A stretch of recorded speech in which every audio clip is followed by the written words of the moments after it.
Kami menggugat sebagai bentuk dedikasi kami untuk menjaga kewarasan, untuk menjaga agar warga tidak putus asa terhadap perangai politik kita, dan untuk menjaga impian semua warga negara tentang Indonesia yang lebih mulia. Dan menjadi saksi atas dedikasi dan komitmen yang mulia untuk mempertahankan integritas dan martabat demokrasi dan konstitusi kita. Kepada Hakim Mahkamah Konstitusi yang kami muliakan, harapan besar dan tinggi itu kami titipkan. Manfaatkan momentum ini untuk perbaikan. Pasti akan ketemu, maka kita percayakan pada MK.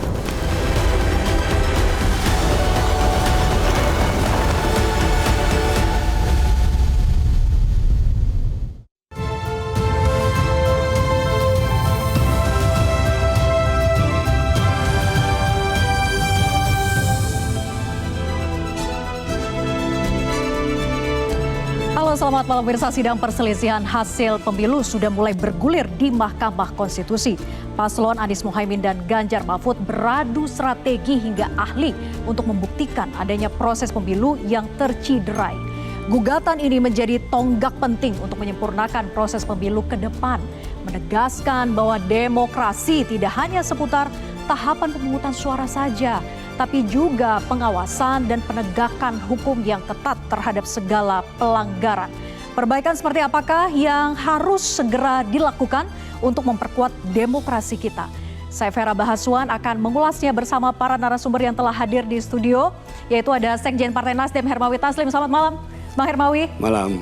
Kemudian juga ada Wakil Ketua Umum Partai Gerindra Habibur Rahman. Selamat malam, Bang Habib. Ya, Assalamualaikum. Waalaikumsalam. Kemudian ada Ketua DPP PDIP Andreas Hugo Parera. Selamat malam, Bang Andreas. Merdeka. Merdeka. Oke, hadir juga nanti akan segera bergabung tenaga ahli utama KSP Ali Mohtar Ngabalin, dan sekarang sudah ada pengamat politik Firman Nur. Selamat malam, Bang Firman. Selamat malam. Oke, selamat malam semuanya, selamat datang. Tapi sebelum kita mulai diskusi, kita akan simak terlebih dahulu paket informasi berikut ini.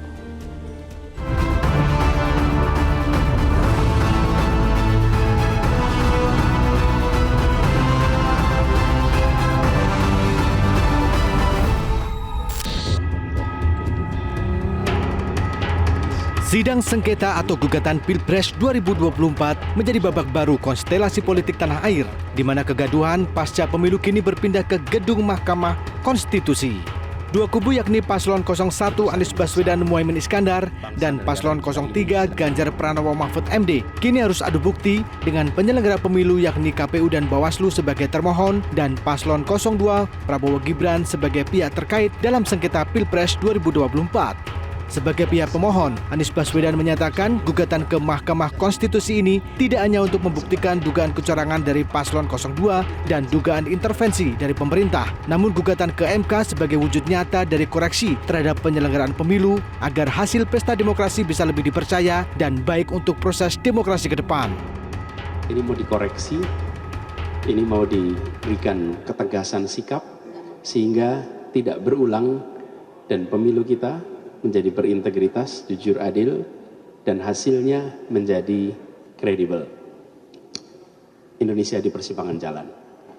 Dan pada Mahkamah Konstitusi kami titipkan kepercayaan untuk berani mengambil keputusan yang besar, benar, jujur, adil, demi arah Indonesia yang lebih baik.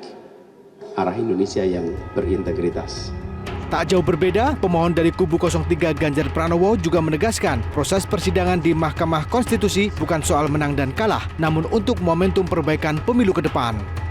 Dan semua harus menjalankan dalam koridor konstitusi, termasuk seluruh proses yang ada, dan kami berharap betul inilah benteng terakhir untuk memperbaiki semuanya itu.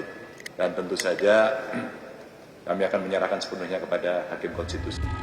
Berbeda dengan Anies dan Ganjar, sebagai pemenang Pilpres 2024, Presiden terpilih Prabowo Subianto mengakui demokrasi adalah sistem politik yang tidak mudah dan sederhana.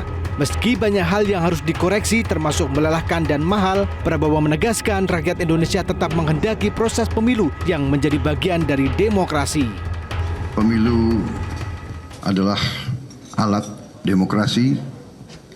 Demokrasi adalah sistem politik yang kita pilih.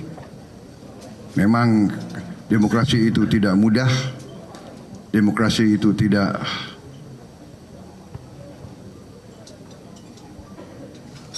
sederhana, tetapi dibanding dengan sistem politik lainnya, ternyata memang demokrasi adalah yang dikehendaki oleh rakyat kita, dan kita ternyata dihormati oleh dunia begitu banyak. Gugatan perselisihan hasil pemilihan umum khususnya Pilpres menjadi momentum bagi Mahkamah Konstitusi untuk memperbaiki kegaduhan politik. Pasalnya di Mahkamah Konstitusilah kebenaran dari gugatan tersebut dapat dibuktikan demi perbaikan tatanan dan juga proses demokrasi di tanah air. Di sisi lain, gugatan Pilpres juga menjadi kesempatan bagi Mahkamah Konstitusi untuk mengembalikan marwah kedaulatan rakyat, demokrasi, dan marwah untuk mengembalikan kepercayaan pada mekanisme pemilu di Indonesia sesuai dengan cita-cita proklamasi dan reformasi. Kita mulai diskusi, saya ke Bang Hermawi dulu. Bang Hermawi, dari proses sidang sengketa Pilpres yang berlangsung sejauh ini di Mahkamah Konstitusi, apakah dirasa sudah cukup meyakinkan majelis hakim? Ya, jadi persidangan itu kan yang pertama pemohon kita membacakan permohonan, kemudian termohon memberi jawaban bersama pihak terkait. Hari Jumat itu nanti pemeriksaan saksi-saksi ahli. Prosedurnya memang seperti itu, tapi kita berkeyakinan bahwa kalau tidak seluruhnya, beberapa petitum yang kita mohonkan tentu akan dikabulkan oleh pihak majelis karena bukti-bukti kita sudah valid, bukti-bukti kita dengan saksi, rekaman suara, dan beberapa bentuk saksi lain. Kita optimis pada hari Jumat itu pemeriksaan saksi, kemudian kesimpulan biasanya, saya tidak tahu kalau kali ini, pada Pilpres yang kemarin tuh kesimpulan itu tidak ada sidang, kita hanya memasukkan. Kita hanya memasukkan, kemudian nanti pembacaan putusan, karena ini 2 minggu. Kami optimis, kenapa? Karena MK ini kan mekanisme konstitusional, memang benteng terakhir dari perjalanan kepemiluan kita, tempat kita berkeluh kesah, mengadu dan membuktikan semua sinyalemen yang dikeluhkan oleh masyarakat, yang kita kumpulkan, yang kita verifikasi, saksi-saksi dengan tersumpah, apalagi keempat menteri yang sudah dipanggil. Saya optimis mereka akan datang sebagai warga negara yang baik. Sebagai warga negara yang baik, ini juga momentum buat mereka untuk menegaskan prinsip equality before the law. Mereka boleh jadi menteri, tapi di depan hukum, di depan pengadilan, di depan mahkamah, mereka harus memberi kesaksian dengan disumpah. Dan kita berharap kejujuran dan keterus-terangan para ahli itu, para saksi, mereka akan jadi saksi fakta, termasuk 4 menteri itu akan menerangkan kekaburan sinyalemen-sinyalemen kita yang selama ini kita masih anggap sinyalemen karena belum terbukti. Kita optimis bahwa keempat saksi itu akan membuktikan sebahagian sinyalemen kita. Kita tahu mereka orang-orang yang kredibel. Saya tidak usah sebut namanya. Dan para hakim mungkin bisa juga, ini tinggal 8 ya, hakim yang memeriksa Pilpres ini tinggal 8. Ke-8-8-nya kita mengerti reputasi dan kredibilitas mereka. Kita optimis bahwa MK ini menjadi momentum yang baik buat kita untuk mengoreksi sejumlah kekeliruan baik yang disengaja maupun yang tidak disengaja dalam kepemiluan kita. Dan lebih utama lagi, walaupun tadi Pak Ganjar mengatakan ini bukan soal kalah menang, bagi kita ini soal kalah menang. Jadi kita menggugat di MP, di Mahkamah Konstitusi dengan harapan permohonan kita dikabulkan. Salah satu diktum, salah satu petitum kami adalah diskualifikasi paslon nomor 2 atau setidak-tidaknya, saya ulangi karena saya bagian dari tim lawyer itu, atau setidak-tidaknya diskualifikasi wakil presiden 02 nanti kalau mau pemilu diulang, Pak Prabowo bisa mencari pasangan lain. Itu bisa diatur mekanismenya dengan keputusan Mahkamah Konstitusi. Tetapi poin saya singkatnya. Sebentar, jadi opsinya bisa Pak Prabowo dan Gibran didiskualifikasi atau Gibrannya saja Jadi begini, didiskualifikasi gitu ya? di petitum kita itu kita minta paslon 02 didiskualifikasi. Antara lain dari beberapa item. Yang pertama kita gugatkan keputusan KPU yang menetapkan pasangan ini Pendaftaran menang. dan penetapan. Kemudian kita minta mereka diskualifikasikan. Poin ketiga kita minta penetapan paslon yang juga oleh KPU sebelumnya itu dibatalkan. Lalu 01 Presiden Capres 01 boleh mengikuti Pilpres berikutnya yang kita ulang apabila dia mencari pasangan baru. Kalau dia tidak mau mencari pasangan baru dia juga didiskualifikasikan.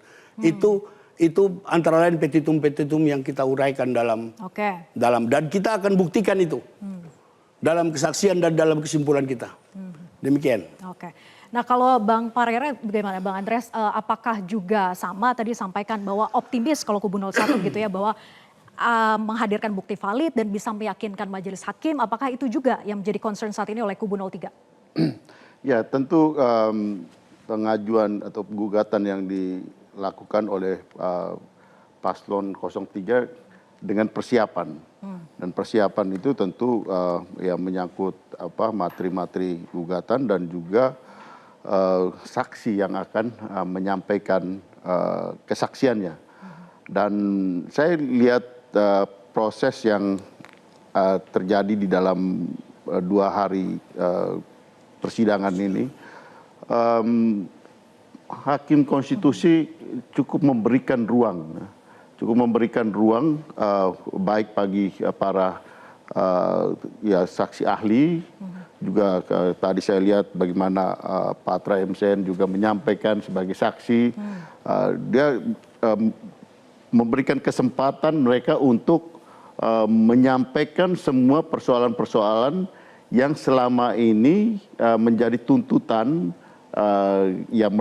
melalui para penuntutnya, tapi itu juga yang merupakan hal yang dirasakan oleh masyarakat gitu. Jadi saya melihat ini adalah representasi dari apa yang dirasakan oleh masyarakat dan sampai pada gugatan yang tuntutan yang disampaikan seperti yang tadi disampaikan oleh Pak Sekjen tadi, Pak Taslim, itulah yang ya selama ini dirasakan. Memang mungkin antara paslon 1 dan paslon 3 tidak persis sama di dalam tuntutannya. Tapi saling melengkapi tetapi, gitu ya? Ya poin-poin itu kelihatan ada secara garis besar ini arahnya sama. Bahwa ada kekurangan-kekurangan, kekeliruan dan kecurangan-kecurangan yang harus diperbaiki. Karena apa? Karena kalau kita lihat pemilu itu kan bukan hanya pada saat memberikan suara gitu. Tetapi itu adalah merupakan suatu proses. Pemilu itu adalah suatu sistem. Dan sistem ini mulai dari ya ketika pendaftaran, kemudian proses kampanye, perjalanan kampanye, pemberian suara, dan kemudian pasca pemberian suara yaitu penghitungan. Nah dan saya lihat di dalam tuntutan ini ya diawali dengan proses mulai dari pendaftaran itu gitu. Dan itu ya sudah memberikan ada indikasi-indikasi cacat secara hukum yang dipersoalkan di dalam ya di Mahkamah Konstitusi ini gitu. Dan menurut saya ini karena ini juga di cover disiarkan termasuk oleh Metro TV, ada beberapa TV yang lain juga menyiarkan secara terbuka, ini publik melihat, publik memperhatikan dan ini merupakan suatu ya pendidikan politik yang baik juga buat masyarakat untuk mengetahui bagaimana proses pemilu yang mereka sudah lalui. Dan kalau kita lihat pemilu itu adalah puncak daripada kedaulatan rakyat, demokrasi itu adalah rakyat yang berdaulat. Nah disinilah kita lihat bagaimana semua proses itu berjalan dan ada kekurangan-kekurangan yang ada di dalam proses gugatan yang dilakukan oleh paslon 1 dan paslon 3 ini. Jadi saya lihat ini punya banyak nuansa di samping soal kita bagaimana gugatan tadi, tuntutan untuk ya tadi kalau sudah disampaikan oleh Pak Hermawi Taslim tadi bahwa ya untuk membatalkan hasil pemilu, kemudian ya pemilu ulang, ya paslon paslon 02 digugat untuk dibatalkan, minimal calon wakil presidennya. Nah, saya kira itu semua adalah representasi dari apa yang dirasakan oleh masyarakat juga. Gitu. Dan ini saya kira sangat hal yang baik, dan kita berharap dan kita yakin bahwa MK akan, hakim-hakim konstitusi akan memberikan putusan yang adil. Yang adil untuk kepentingan demokrasi kita, kepentingan rakyat yang sudah memberikan suaranya. Sama ya harapannya bahwa majelis hakim akan mengabulkan gugatan yang diajukan baik itu kubu 03 maupun juga kubu 01 begitu ya. Nah, saya ke Bang Habib nih sebagai pihak terkait, apa yang dicermati dari gugatan para pemohon ini dan sebetulnya bagaimana strategi untuk mengcounter baik itu kepada kubu 01 maupun juga kepada kubu 03, Bang Habib? Ya, kalau saya cermati ya permohonan kedua paslon ini sejak berkas permohonan sampai tadi sebagian dari pemohon itu paslon 1 menyampaikan saksi-saksi dan ahli, saya tidak melihat adanya indikasi permohonan tersebut dikabulkan ya. Karena kita bersidang di MK ini kan bukan pertama kali dengan rujukan undang-undang yang sama ya, undang-undang nomor 7 tahun 2017. Memang model beracara, model bersidang di MK itu kan tidak sama persis dengan model di pengadilan perdata terutama. Dikira tadinya mirip, tapi ternyata ada dalam konteks pelaksanaan teknisnya ada hal-hal yang berbeda. Kalau di Mahkamah Konstitusi ini, majelis hakim memang cenderung lebih mengakomodir para pihak untuk menyampaikan segala argumentasinya secara maksimal. Baru kemudian dalam pertimbangan-pertimbangan hukumnya satu demi satu dibahas secara detail, secara rinci ya. Lalu putusannya MK ketika bicara soal pertimbangan putusan, MK kembali kepada hitohnya, kembali pada dasar hukumnya bahwa Mahkamah Konstitusi itu strict ya, membahas soal hasil ya, bukan sekedar proses atau prosedur. Nah, ini yang saya lihat gejalanya sama. Kalau kita bandingkan misalnya 2019 itu lebih ekstrim lagi karena yang maju bukan sekedar anaknya presiden tapi presidennya sendiri. Maka segala incumbent. Segala bentuk tindakan incumbent ya kan dituduh untuk menguntungkan dirinya sendiri. Kementeriannya. Jadi dulu ini kan bansos dan struktur aparatur penyelenggara negara dipersoalkan. Waktu itu juga sama persis. Bansos ya kan kalau kita baca putusan Mahkamah Konstitusi 1 2009 terutama halaman 1831 dan seterusnya sampai 1840. 1 bansos, 2 struktur pemerintahan negara. Soal bansos juga didalilkan waktu itu ya. Bagaimana bahkan waktu itu lebih ekstrim ya. Karena yang launchingnya presidennya sendiri yang punya kepentingan sendiri. Bukan anaknya atau orang yang dia endorse, dia langsung. Nah, pada kesimpulan ternyata Mahkamah mengatakan pemohon tidak bisa memfaktualisasikan. Artinya tidak bisa membuktikan adanya relasi hukum antara pemberian bansos dengan keuntungan yang diperoleh paslon petahana waktu itu. Begitu juga penggunaan struktur negara. Waktu itu kalau nggak salah seingat saya almarhum Pak Cahyokumolo yang diserang habis-habisan menggerakkan ASN supaya tidak sekedar netral tetapi juga mengkampanyekan program-program pemerintahan Jokowi. Ya, ada pertemuan kepala desa juga sama persis. Ya. Tapi intinya Mahkamah Konstitusi berketetapan bahwa sesuatu yang dilakukan secara hukum tidak yang dilakukan by law ya, tidak melanggar hukum. Oleh incumbent itu bukan sesuatu yang salah. Oke, kalau jadi dari indikasi itu yang dulu pernah terjadi tidak akan dikabulkan begitu ya? Makanya. Kita harus jeda dulu sebentar soalnya Bang Habib, nanti dilanjutkan lagi boleh ya? Nih. Makanya rakyat ya kan ya, yang memang menginginkan keberlanjutan wajar kalau mengapresiasi semua capaian pemerintah sama seperti tadi kan dikatakan hubungan antara bansos dengan meningkatnya dukungan kepada Pak Prabowo. Memang ada hubungan, tapi itu hubungan yang tidak melanggar hukum. Sama seperti rakyat yang suka dengan jalan tol misalnya. Ada jalan tol ya kan ya, bagus. Suka dengan Pak Jokowi. Narasi kami kan melanjutkan kebijakannya Pak Jokowi. Otomatis orang yang suka jalan tol mendukung Pak Prabowo dan Mas Gibran. itu tidak melawan hukum, tidak melanggar hukum gitu loh. Begitu juga misalnya rakyat yang suka sepak bola kita menang. Di era Pak Jokowi sepak bola kan kemarin bagus, menang ya kan. Tentu rakyat yang puas dengan prestasi olahraga di zaman Pak Jokowi juga pasti akan meningkat untuk memilih Pak Prabowo. Tapi bukan karena sebab yang melawan hukum. Nah ini yang tadi gagal ya disampaikan, dibuktikan oleh ahli yang dihadirkan. Bahwa sebab dan akibat itu kan mesti mutlak. Ahli kita ya belum kan? muncul, bagaimana Anda bisa bilang gagal?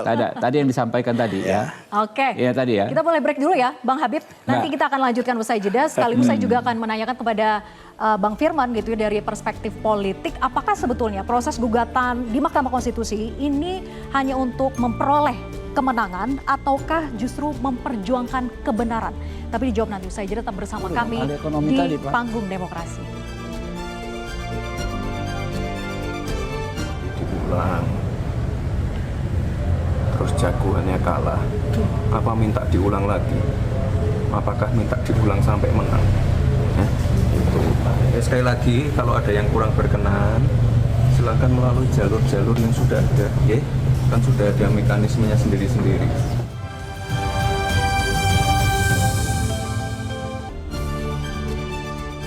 Kita lanjutkan diskusi, saya ke Bang Firman untuk menjawab tadi bahwa apakah proses gugatan di Mahkamah Konstitusi ini yang diupayakan oleh masing-masing kubu ini hanya untuk memperoleh kemenangan ataukah memperjuangkan kebenarannya? Iya, bagi saya pada akhirnya kebenaranlah yang harus menang. Dalam makna bahwa demokrasi di Indonesia harus tegak kembali. Kita punya problem di sini bahwa dari masa ke masa, terutama setelah reformasi, ini demokrasi kita bukan makin menguat, tapi justru makin melemah. Jadi kajian-kajian lembaga pemerhati demokrasi baik dalam maupun luar negeri sejak 9 tahun yang lalu itu sudah memberikan warning bahwa akan ada pengulangan-pengulangan yang ujungnya adalah satu bentuk elitisme dalam kehidupan demokrasi kita. Dan ternyata prediksi itu tidak terlalu salah. Jadi in general sebetulnya bangsa kita ini sedang mengidap satu penyakit demokrasi yang kalau dibiarkan kita hanya menyaksikan drama demi drama yang aktornya mungkin berbeda-beda, tapi ujungnya akan sama. Ini yang saya khawatirkan, di mana ujung yang sama itu bukan kebenaran atau kemenangan demokrasi, tapi memang ada aktor yang menang dan aktor yang kalah. Dan uniknya, kalau kita lihat episode demi episode, aktornya itu bisa berubah-berubah. Yang tadinya pemenang bisa jadi kalah, yang kalah bisa jadi pemenang. Itu saja, dan rakyat disuguhi cerita yang sebetulnya substansinya sama. Jadi the same wine in the different bottle, ibaratnya begitu ya.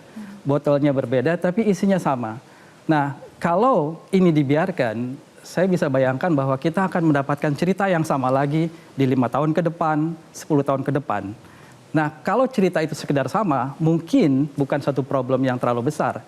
Tapi kalau kemudian itu berarti penurunan kualitas demokrasi kita dari masa ke masa, maka dugaan bahwa demokrasi kita dibajak oleh para elit, ya, bahwa hanya mereka yang ada di pucuk kekuasaan atau mereka yang populer saja yang akhirnya bisa menentukan hajat hidup orang banyak, khususnya dalam kehidupan politik ini, akan terjadi. Nah, ini sebetulnya adalah satu hal yang sangat disayangkan, karena selain ini jauh dari semangat reformasi, tapi ini juga jauh dari semangat konstitusi dan mengapa hakikat negara ini dibentuk. Karena negara ini dibentuk adalah bukan untuk menjadi negara semi demokrasi atau untuk menjadi negara otoriter, bukan. Tapi bapak bangsa atau pendiri bangsa tepatnya ini menghendaki adanya satu negara yang berkedaulatan rakyat. Nah, di sini yang justru menjadi samar-samar dan semakin tidak terlihat, ini adalah kedaulatan rakyatnya. Ini seolah-olah menjadi permainan elit, sesama elit begitu ya, yang gonta-ganti peran untuk memenangkan kemenangan semata, bukan memenangkan demokrasi, bukan memenangkan kebenaran. Dan ini yang sangat disayangkan. Nah, yang sebenarnya penting adalah tidak mungkin pemilu yang baik itu berada dalam situasi lingkungan demokrasi yang buruk. Kalau kita bisa bandingkan, pemilu terjadi di era Orde Lama misalnya, ketika demokrasi kita sangat baik di masa itu, di era demokrasi liberal, ya orang menyebutnya begitu, di tahun 50-an. Itu terjadi pemilu.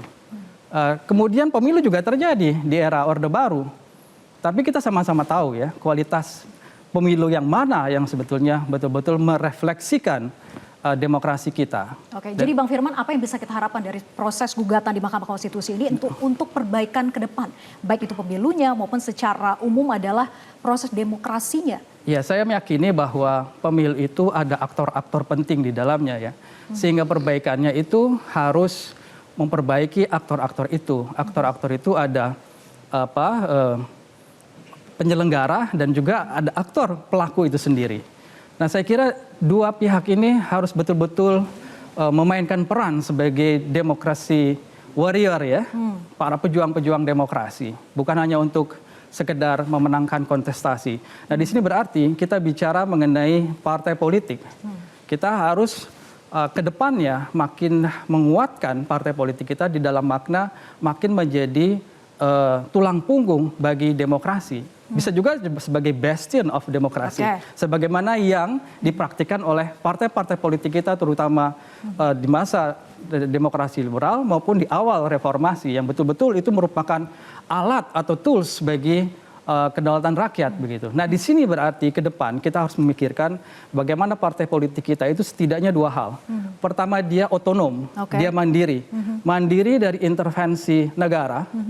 Dan juga mandiri dari intervensi oligarki, begitu. Dan bisa ditambah sedikit bahwa dia juga harus mandiri dari kepentingan elit di dalam partai itu yang kadang-kadang tidak sesuai dengan spirit grassroots-nya, begitu ya. Ada partai yang kemudian tidak lolos ke parlemen karena elitnya berbeda dengan keinginan grassroots-nya, begitu kan. Jadi dia harus otonom, termasuk di sini otonom dari sisi finansial tentu saja karena ujung dari lemahnya finansial adalah sergapan oligarki, itu sudah pasti secara teori begitu. Yang kedua adalah ideologisasi. Nah, ideologisasi ini yang akan membuat partai menjadi ajak standing position-nya.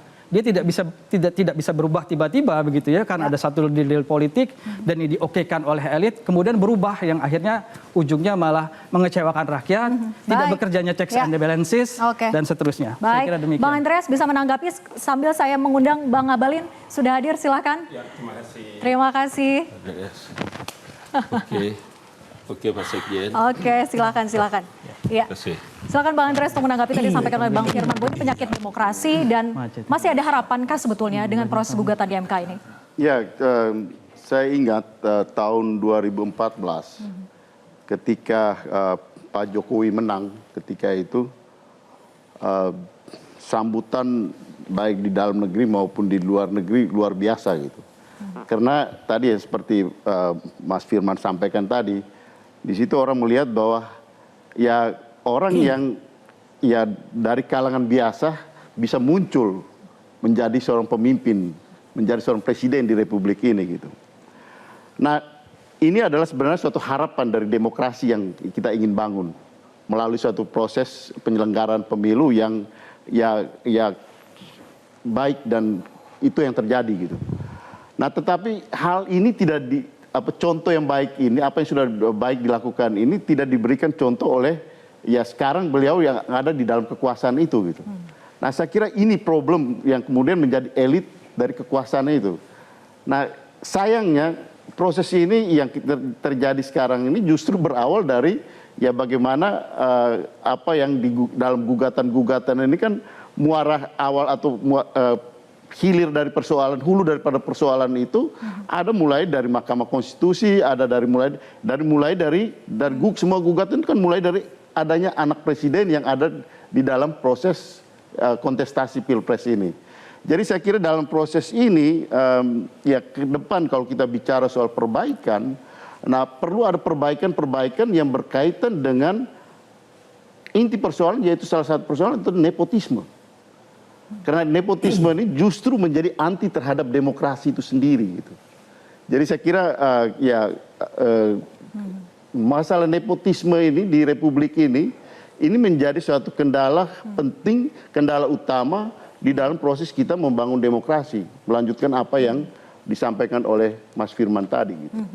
Oke, saya ke Bang Ngabalin. Bang Ngabalin, pemerintah menjadi pihak yang sering disinggung gitu ya dalam proses sidang sengketa Pilpres di Mahkamah Konstitusi yang bergulir saat ini, terutama Presiden. Nah, apa catatan Anda terhadap gugatan kedua kubu ini, kubu 01 maupun juga kubu 03? Oke, terima kasih dan menyampaikan permohonan maaf telat datang karena ada beberapa acara yang susah kita tinggalkan.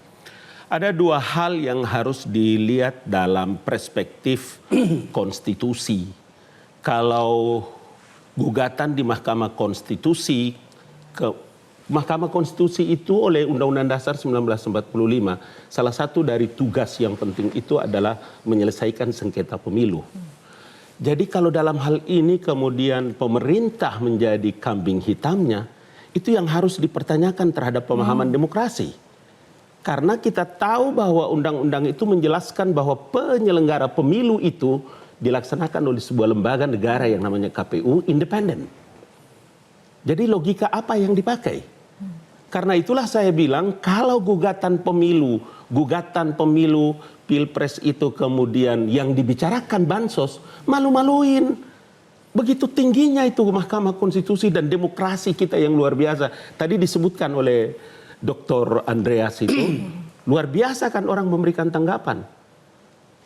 Suksesnya pemilu hari ini dibuktikan dengan berapa banyak puluhan kepala negara-negara hebat di dunia ini menelpon langsung kepada presiden terpilih.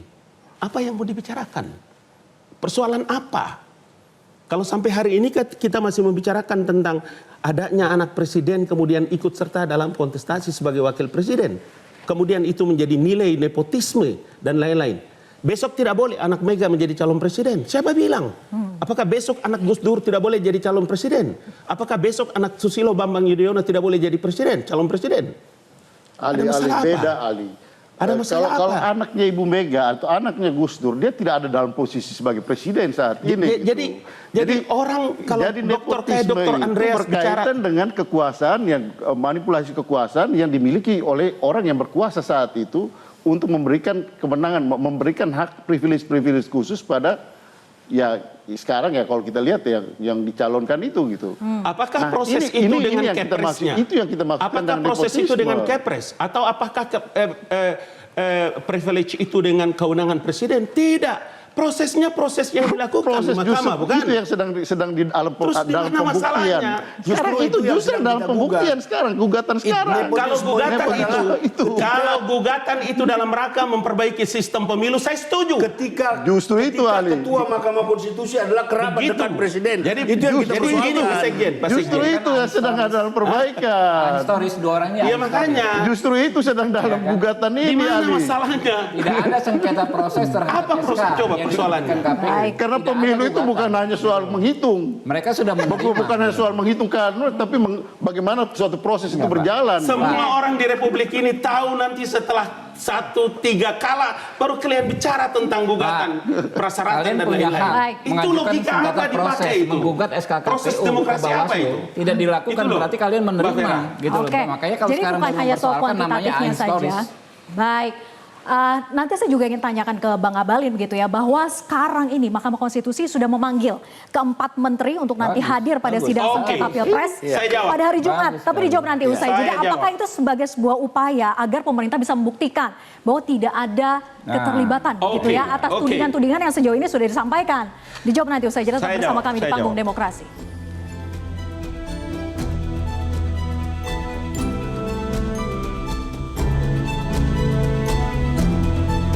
Jumat akan dicadangkan untuk pemanggilan pihak-pihak yang dipandang perlu oleh Mahkamah Konstitusi berdasarkan hasil rapat yang mulia para hakim tadi pagi. Yang pertama yang perlu didengar oleh Mahkamah adalah Saudara Muhadjir Effendi, Menteri Koordinator Bidang Pembangunan Manusia dan Kebudayaan Republik Indonesia. Kemudian yang kedua Bapak Airlangga Hartarto, Menteri Koordinator Bidang Perekonomian. 3 Ibu Sri Mulyani Indrawati, Menteri Keuangan. 4 Ibu Tri Risma Harini, Menteri Sosial. Dan 5 dari Dewan Kehormatan Penyelenggara Pemilu. Oke, kita lanjutkan diskusi. Tadi kita sudah dengar ya pernyataan dari Ketua Mahkamah Konstitusi Soehartoyo bahwa akan memanggil keempat menteri nanti pada hari Jumat di sidang sengketa Pilpres. Nah, MK menilai bahwa ada urgensinya. Apakah relevan menurut Bang Abalin?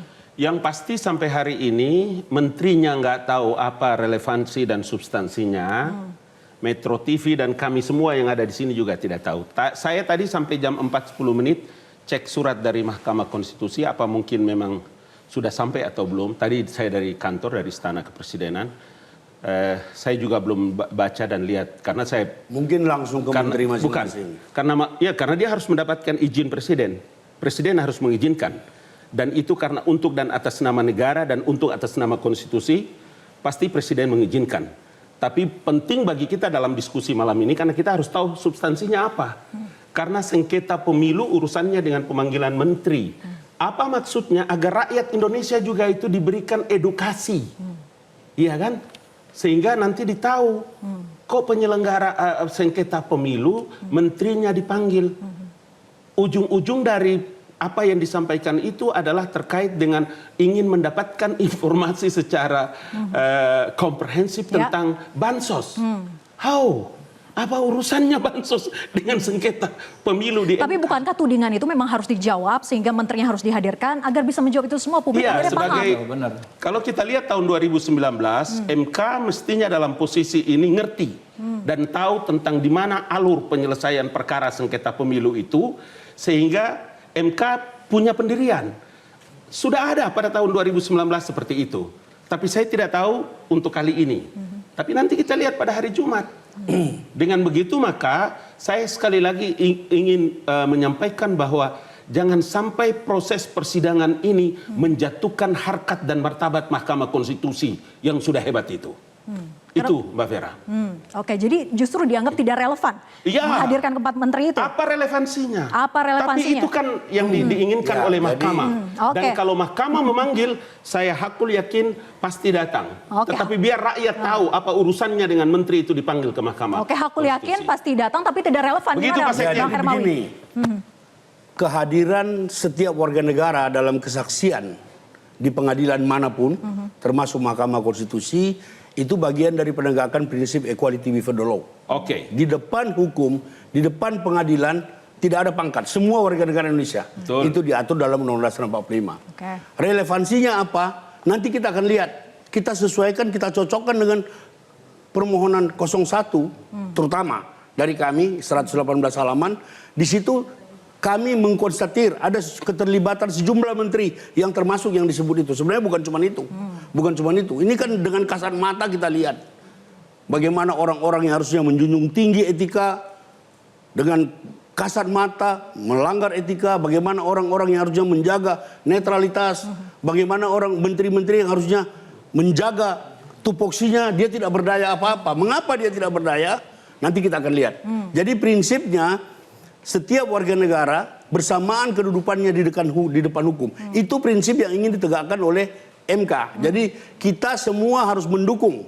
Kita harus mendukung siapapun yang diundang sebagai saksi. Dan itu ada konsekuensi hukumnya. Kalau tidak datang tanpa alasan, itu akan dan itu kredibilitas pemerintah diuji. Jadi saya setuju dengan Pak Ngabalin, kalau presiden harus mengizinkan keempat orang ini untuk memberi kesaksian. Demikian. Oke, kalau Bang Habib gimana?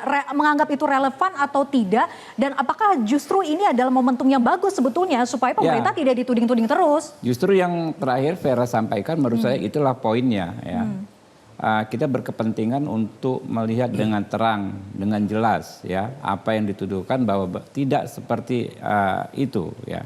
Digunakannya fasilitas negara untuk kepentingan salah satu paslon. Itu kan pelanggaran. Ya. Karena ketika menteri hadir akan terbuka semua. Bagaimana perencanaan, bagaimana pelaksanaan, bagaimana pengawasan, itu terang benderang kok kita semua tahu ya. Apalagi teman-teman yang di DPR tahu semua ini barang sejak direncanakan kapan, kebiasaannya ya, siklusnya setiap tahun dalam 5 tahun terakhir bagaimana ya kan. Kemudian implementasinya, siapa ya pihak mana yang bisa dan lalu menerapkan yang namanya mengadministrasikan program-program pemerintah untuk kepentingannya. Ya. Kita tahu banget gitu loh, kalau yang di DPR tahu ada pihak-pihak tertentu yang melakukan tindakan mengadministrasikan ya program-program pemerintah untuk kepentingan politik. Karena kalau kita bicara Bu Sri Mulyani, itu bukan hanya bansos yang bukan yang di Kemensos, tapi itu juga Perlinsos, di mana ada PIP di situ, ada energi di situ. Itu luas sekali dan kita tahu kok orang-orang yang merencanakannya ya. Sejak di DPR ya, rapat-rapatnya pun kita tahu ya. Tetapi yang bisa benar-benar mengambil keuntungan kita juga tahu. Karena mereka melakukan yang dinamakan pengadministrasian, lalu mengkaitkan program pemerintah tersebut dengan institusinya, gitu kan. Nah, ini yang tidak dilakukan oleh paslon 2 dan yang memang tidak bisa dilakukan oleh paslon 2, karena kita semua tahu pada akhirnya tidak ada sedikit pun misalnya pendistribusian program tersebut ya, yang secara administrasi, secara terang dan jelas, kalau hukum kan harus begitu, difaktualisasi. Dikaitkan dengan paslon 2, misalnya harus beasiswa ini harus pilih paslon 2, kemudian baru Anda bisa dapat beasiswa ini. Itu kan yang di Perlinsos ya. Konon katanya ada salah satu orang bisa menyalurkan hampir 100 miliar menjelang pemilu, ya kan? Lalu dikaitkan dengan dirinya pribadi, karena itu dia nggak perlu kampanye, nggak perlu pasang banner, dapat suara, gitu kan ya. Nah, ini yang pasti akan terbuka dengan terang benderang. Kalau yang barang-barang mungkin sebetulnya memang kalau sekedar masyarakat tidak terlibat dalam politik kepemiluan memang kadang-kadang nggak ngeh. Tapi kalau kita dibuka nanti, saya dukung, termasuk panggil anggota-anggota DPR yang terlibat pada pengusulan dan persetujuan program-program tersebut, termasuk ya kan ya pemanfaatan program-program tersebut, dipanggil semua saja, biar terang benderang gitu loh. Jadi kalau untuk urusan pilpres, saya yakin yang bermain adalah ideologi. 3 paslon itu bertempur dalam konteks ideologi. Tapi kalau kita bicara pragmatisme itu di pileg. Nah, itu di pileg. Nah, ini kita semua pasti akan terbuka. Karena itu kita terima kasih nih dengan Majelis Hakim Konstitusi. Kalau kita lihat model mereka beracara dan model mereka merumuskan putusan. Putusan Mahkamah Konstitusi itu nggak pernah tipis, selalu tebal. Karena semua dispute, semua pertengkaran, semua kerisauan yang ada di publik mereka jawab satu persatu. Soal bansos, walaupun nanti dalam pertimbangan hukum amar putusan nggak ada kaitannya lagi gitu, tapi dijawab satu persatu. Oh, ada tudingan bansos, akan dijawab. Anda baca saja ya, putusan 2019 itu hampir 2000 halaman. Khusus untuk bansos ini mungkin ada 200-an halaman. Khusus untuk tuduhan penggunaan aparatur negara ada ratusan halaman. Ya itu makanya hebatnya Mahkamah Konstitusi kita ini. Gitu. Ya, nanti saya juga tanyakan ke Bang Andreas ya. Sebetulnya kan Mensos itu sudah sempat menjelaskan RDP di DPR gitu. Tapi nanti ketika di Mahkamah Konstitusi kan harapannya bisa lebih komprehensif lagi. Karena sempat dinyatakan bahwa 78 triliun itu dari Kemensos tapi tidak tahu yang lainnya itu dari mana gitu ya. Apakah itu akan lebih komprehensif nanti pada saat proses di sidang ya? Tapi dijawab nanti usai jeda, tetap bersama kami di Panggung Demokrasi. LPG mana?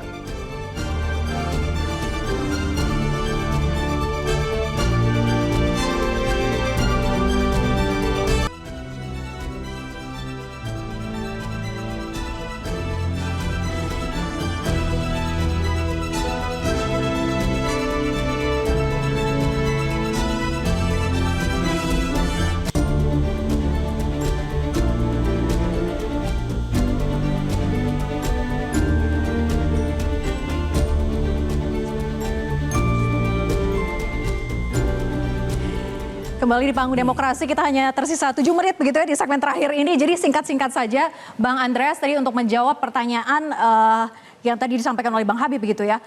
Dan juga apakah proses nanti Mahkamah Konstitusi bisa menjelaskan secara komprehensif menteri-menteri yang dipanggil termasuk juga Mensos?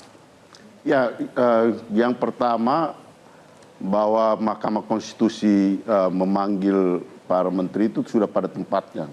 Karena di dalam gugatan, tuntutan gugatan itu dan saksi-saksi yang sudah didengar itu ada indikasi-indikasi keterkaitan yang berkaitan dengan ya pengambilan keputusan dan pelaksanaan yang Ali Mokhtar tidak tahu soal itu gitu. Yang tahu itu kami di DPR sekarang gitu. Jadi ada beberapa poin-poin yang menyangkut yang saya tidak perlu sebut di sini gitu. Iya. Tapi saya tahu gitu. Yang akan perlu dijelaskan oleh para Itu menteri akan tersebut. dibongkar, diungkap dalam Dan sidang. hanya mungkin itu akan yang bisa nanti ditunggu terjadi gitu ya? di Mahkamah Konstitusi. Oke, dia diungkap atau dibongkar, Bang Abalin? Ali Mokhtar tidak tahu. Silakan Bang Abalin. Iya, saya dari awal menyebutkan bahwa para menteri maupun siapa saja yang ditetapkan oleh mahkamah untuk memanggil, saya kira iya, itu statement saya tidak mengalami perubahan. Yang paling terpenting menurut saya itu adalah apakah para menteri itu menjelaskan terkait dengan sengketa pemilu atau urusannya dengan bansos benses segala macam yang dituduhkan itu yang menurut saya kita tidak punya kemampuan cukup dalam memberikan edukasi kepada masyarakat. Itu kata Undang-Undang Dasar 45 loh. Jadi ada pengujian terhadap undang-undang atas Undang-Undang Dasar 45, kemudian kewenangan antar lembaga, dan satu di antaranya tugas terpentingnya Mahkamah Konstitusi itu adalah menyelesaikan sengketa pemilu. Yang tanda tanya besar bagi rakyat Indonesia itu, apa urusannya dengan panggilnya menteri-menteri itu? Bahwa menteri-menteri itu pasti datang, saya kira, saya hakul yakin pasti datang. Tapi biarlah nanti Pak Sekjen sama Dr. Andreas, abang dan sahabatku ini menjelaskan kepada rakyat, hei rakyat Indonesia, Mahkamah Konstitusi panggil menteri dalam urusan sengketa pemilu. Ada urusan apa dengan menteri? Baik, Itu. jadi pendidikan politik pada publik gitu ya. Gitu. Kalau Bang Firman bagaimana melihatnya bahwa ini adalah momentum yang baik untuk pemerintah bisa menghadirkan dan bisa mengungkap gitu ya tudingan-tudingan yang disampaikan. Iya, karena dan kan, juga momentum perbaikan sekaligus untuk proses pemilu ke depan. Karena kan kronologinya adalah intervensi satu. Ya, prosesnya kan panjang. Jadi naif kalau melihat pemilu ini tidak dalam konteks proses. Ini prosesnya cukup panjang. Intervensi satu menghasilkan nepotisme. Kemudian setelah nepotisme itu ketok palu, lahirlah intervensi dua. Intervensi dua ini menurut kalangan peneliti kan banyak bentuk intervensi itu. Di antaranya memang bansos dan ASN yang paling booming ya. Kemudian akibat intervensi itu adalah pelaksanaan pemilu yang secara kacamata demokrasi substansial amburadul. Dan efeknya adalah tentu saja hasilnya yang kemudian dipertanyakan orang. Jadi satu kronologi yang sebetulnya sangat jelas. Begitu, yang lingkungannya adalah memang kemunduran demokrasi. Yang menurut Jeffrey Winters, Pak Firman, sudah intervensi satu, intervensi boleh oleh saya siapa? selesaikan dulu? Enggak, saya nanya mumpung nyambung. Bagaimana? Iya, mumpung ada waktu. Intervensi satu oleh siapa? Ya, intervensi maksudnya intervensi adalah cawe-cawe presiden itu terhadap pelaksanaan. Bukan intervensi satu tadi yang tadi di Mahkamah Konstitusi terhadap siapa oleh siapa? Ya, intervensi oleh kekuasaan begitu kekuasaan ya. Siapa? Ya, oleh kekuasaan artinya. Ya, kekuasaan siapa? Tadi sudah disebutkan. Sudah disebutkan. Karena memang nggak ada. Iya, jadi Anda baca putusan MK tidak ada yang namanya intervensi. Boleh saya selesaikan dulu? Biar selesaikan dulu. Ya enggak, jangan asal ngomong juga lah. Jadi intervensi satu kemudian menghasilkan nepotisme, kemudian muncul intervensi dua yang langsung berkaitan dengan. Barangnya ada tapi nggak tahu subjeknya. Tahan dulu, Beb. Iya, jadi intinya adalah bahwa ini terjadi di dalam lingkungan demokrasi kita yang kemudian menyebabkan pelaksanaan demokrasi kita saat ini dipertanyakan, begitu kan.